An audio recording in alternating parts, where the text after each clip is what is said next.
Halo guys, balik lagi sama saya di channel Kamu, channel yang berisikan tentang cerita misteri, cerita berhantu, dan cerita misteri. Kemarin sudah kita bahas tentang pocong, tapi kata teman-teman katanya, Kak, itu videonya terlalu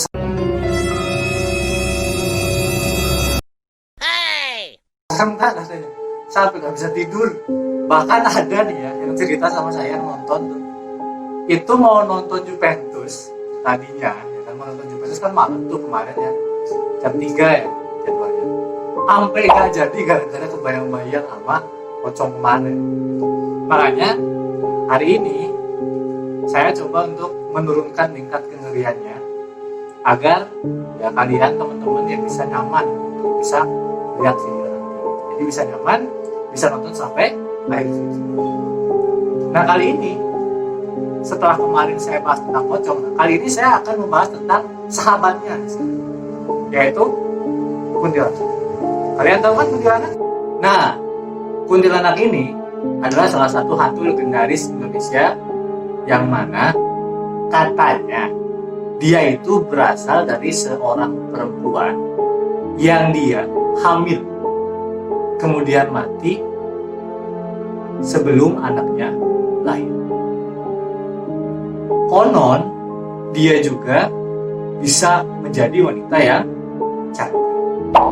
Tapi setelah saya melakukan berbagai macam riset dan membaca berbagai macam sumber, ada hal tambahan atau hal lain yang ternyata belum kita tahu tentang kuntilanak. Maka di sini saya akan bahas secara lengkap, secara detail bagaimanakah kuntilanak itu bisa muncul atau ada menjadi legenda hantu Indonesia. Langsung saja kita lihat. 3, 2, 1, dan play. Pasti banyak yang belum tahu asal-usul secara detail tentang kuntilanak sebelum menonton video ini. Apa kalian tahu kuntilanak itu berasal dari bahasa apa?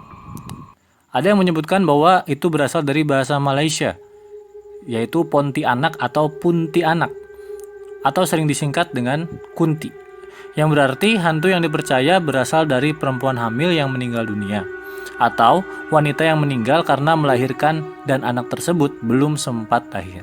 Jadi anaknya masih ada di dalam kandungan, nah ibunya mati duluan. Puntianak adalah singkatan dari perempuan mati beranak. Mitos hantu kuntilanak sejak dahulu juga telah menjadi mitos yang umum di Malaysia setelah dibawa oleh imigran-imigran dari Nusantara. Kota Pontianak juga itu dikabarkan mendapat nama Pontianak karena konon Abdurrahman Al-Qadri, seorang pendiri Kesultanan Pontianak, itu diganggu oleh hantu ini ketika akan menentukan tempat pendirian istana, sehingga daerah tersebut akhirnya dinamakan Pontianak. Dalam cerita rakyat Melayu, sosok kuntilanak digambarkan dalam bentuk wanita cantik yang berjalan seorang diri di jalan yang sunyi. Nah, sebagai tanda dia datang itu biasanya tandai dengan wangi atau harum bunga Kamboja. Konon laki-laki yang dia tidak berhati-hati atau waspada itu bisa dibunuh oleh kuntilanak ini setelah kuntilanak ini berubah wujud menjadi penghisap darah. Di dalam kepercayaan masyarakat, kuntilanak itu digambarkan dia senang sekali untuk meneror penduduk dengan tujuan balas dendam. Nah, oleh karena itu, cerita ini memungkinkan dibuat untuk menghindari wanita diganggu oleh pemuda-pemuda yang takut akan kuntilanak ketika berjalan seorang diri di jalan yang sunyi. Sehingga jadi kalau misalkan ada perempuan yang dia jalan-jalan sendiri tuh ketika malam, itu merasa aman, tidak akan diganggu oleh laki-laki yang jahil karena dikira mungkin dia itu kuntilanak. Dalam cerita seram dan film horor di televisi Malaysia, kuntilanak digambarkan membunuh mangsa dengan cara menghisap darah di bagian tengkuk. Jadi seperti vampir, ya. Seperti vampir-vampir yang ada di film-film di luar negeri. Berbeda dengan kuntilanak menurut tradisi Sunda. Kalau dalam tradisi Sunda, kuntilanak itu tidak memiliki lubang di punggung dan hanya mengganggu dengan penampakan saja. Nah, kalau misalkan kita sebut itu biasanya namanya itu sundel bolong. Nah, kuntilanak konon juga menyukai pohon tertentu sebagai tempat bersemayam. Misalnya pohon waru yang tumbuh condong ke samping, atau populernya itu disebut sebagai pohon waru doyong. Sedangkan ciri-ciri kuntilanak menurut versi Sunda adalah yang pertama, dia mempunyai tertawa yang khas, yaitu tertawa yang melengking. Yang kedua, dia seringkali menangis. Dan yang ketiga, dia itu menyukai puing-puing bangunan atau yang setengah jadi. Jadi bangunan yang tidak jadi secara utuh. Nah, dia tuh suka di tempat yang seperti itu. Kemudian dia juga sering bertempat di muara sungai atau pinggiran danau atau kolam, tempat-tempat yang lembab, yang ada genangan air. Nah, itu dia suka. Dia juga menyukai daging anak-anak, katanya. Makanya sering dibilang suka menculik bayi atau anak kecil. Nah, sekarang pertanyaannya, ada nggak di tempat kalian itu yang persis atau yang sama seperti ciri-ciri tempat-tempat yang disukai kuntilanak tadi? Kalau ada, hati-hati ya. Mungkin itu bisa jadi tempat untuk sebagai awal perkenalan kalian. Namun ya tenang saja. Berdasarkan kepercayaan dan tradisi masyarakat Jawa, kuntilanak tidak akan mengganggu wanita hamil bila wanita tersebut selalu membawa paku, pisau, dan gunting bila bepergian kemana saja. Hal ini menyebabkan seringnya ditemui kebiasaan meletakkan gunting, jarum, dan pisau di dekat tempat tidur bayi. Tapi apa kita percaya, ya kita lebih baik pasrahkan diri kita pada Allah ya. Kita doa, itu akan jauh lebih tenang hati kita dibandingkan kita bergantung pada hal-hal yang tajam seperti itu, paku, gunting.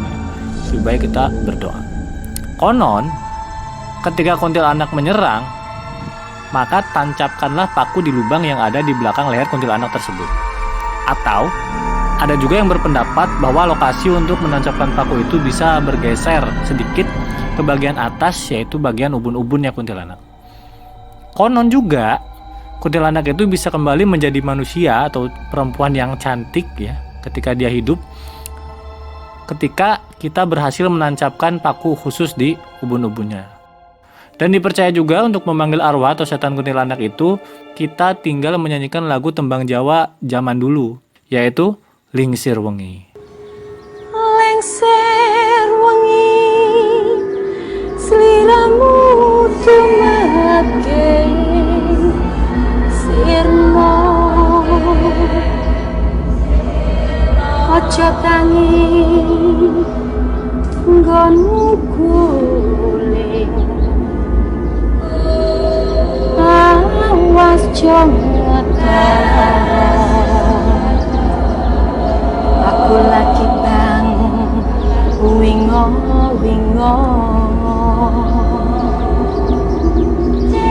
jin setan kang tak utusi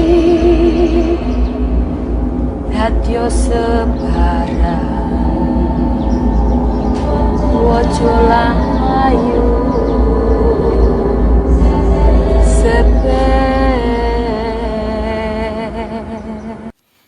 Dan ternyata ada beberapa narasumber yang bercerita bahwa setelah mereka mendengarkan lagu ini, mereka mengalami hal-hal yang menyeramkan.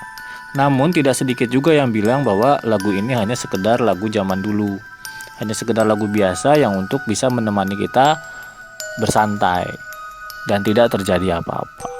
Kita mau percaya yang mana?